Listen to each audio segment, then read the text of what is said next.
Fuck, my life is perfect, guys.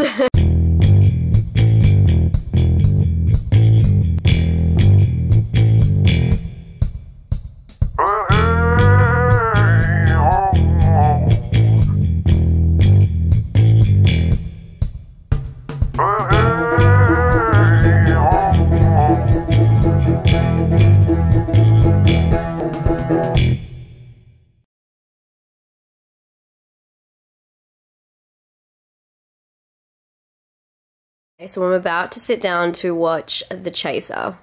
Check out what Dean just got me from Uber Eats.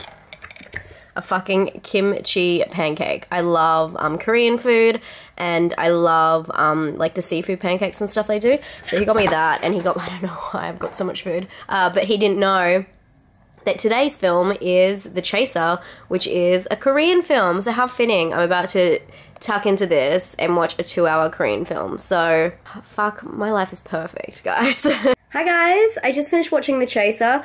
If I look weird, don't mind me. During this 31 days of horror, I'm gonna look a little bit weird sometimes because, you know, I've got to go about my life as well. This is every single day for a month, so I don't look camera ready pretty much ever, but I don't look nearly as camera ready today. I just got my eyebrows done, if you need to know. I tried to wait, but obviously I've got to get a vlog out, and this is so much more important to me than the way I look, just so you know. Anyway, I'm gonna try and block them out. The Chaser was awesome, and I love this movie. Pretty much, if you guys don't know what it's about, it is a Korean horror movie, so surprise, surprise, I love it. This one is more of a thriller, but it does have those aspects with the blood and the guts and the, I don't know, it's just like a really gory movie. It's a gory revenge film. I would tie it up a little bit more to like The Audition or Seven. So it's that kind of, or even Silence of the Lambs. It's got that kind of gore, and it's more of a thriller, but it does have that horror gore aspect. In saying that, I fucking love this movie, and it is amazing. And before you guys switch off who do not like subtitles, please check out this film, because it's such a good transition film for you guys to watch and fall in love with Korean horror. And it really upsets me that a lot of you guys don't watch subtitle films. Just watch it and let me know how you go. You forget you're even reading after a while.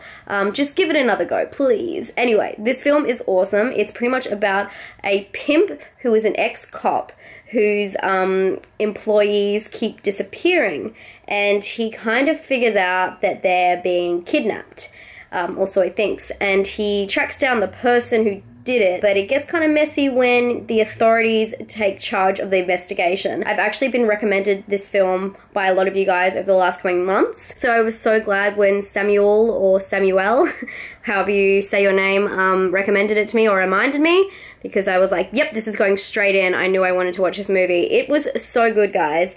It definitely has that gritty, cool thriller in the basement, you know, undercover type thing going on. It's very gritty. It's very cool toned. It's just like dark and very contrasty. The characters are amazing because they're not overpowering to the storyline. The storyline definitely takes focus, and this is the best thing about Korean film, is the storyline is always the focus, but throughout the storyline you get to see the glimpse of who the character is, because you actually see them go through situations instead of explain who they are at the start. You got to kind of discover who they were by how they react to situations. In saying that, the acting was really good, and there's actually a little girl in this movie, and she was amazing. I don't know how they get these children actors. She was quite young. I mean, I'm not very good with children's ages, but I'd say about 5, 6. And her scenes were just put together so awesomely. I don't want to ruin anything, but it's such a good movie, and I really, really recommend this one. It was such a good Sunday for me because I just devoured like Korean food and watched this movie, and it went for about 2 hours. And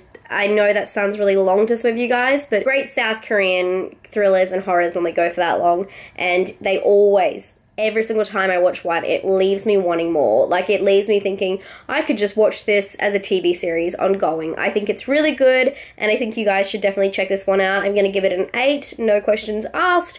I love this film. Please check it out. And 2 more things. If I have anyone who is South Korean who's watching this, please let me know down in the comments if you're South Korean. I'd love to get in touch with you and talk about a few things. Also, yesterday I put up my vlog, which was actually a Patreon hangout, where we watched the movie Life After Beth. I watched with my friends Franklin and Matt, and it was really fun, and I don't think you guys really enjoyed it. I can see by like the feedback, maybe some of you guys just skipped it because it was so long. Remember, there is like points in there, so you can go to the description and you can actually jump ahead to the end to see what we thought. I really recommend this movie, and if you haven't seen Life After Beth, just watch it and just have us playing in the background, because we don't actually talk that much. It was just kind of like a fun watch along with us, and I really wanted to, normally we talk a lot of shit during the Patreon hangouts, but I really wanted to watch the movie because we all hadn't seen it, so I think we were all very like engrossed in it. So if you didn't like it or you didn't watch it for that reason, maybe when you finally watch the movie, just have us playing in the background, because we don't talk that often and we just make a few comments here or there, and it might be nice commentary. That was the idea of it. I just wanted to give you guys something new. You guys know I like to like mix it up a bit, so let me know what you thought of that, and I'll talk to you guys very soon. Stay spooky. I'll see you tomorrow. Bye.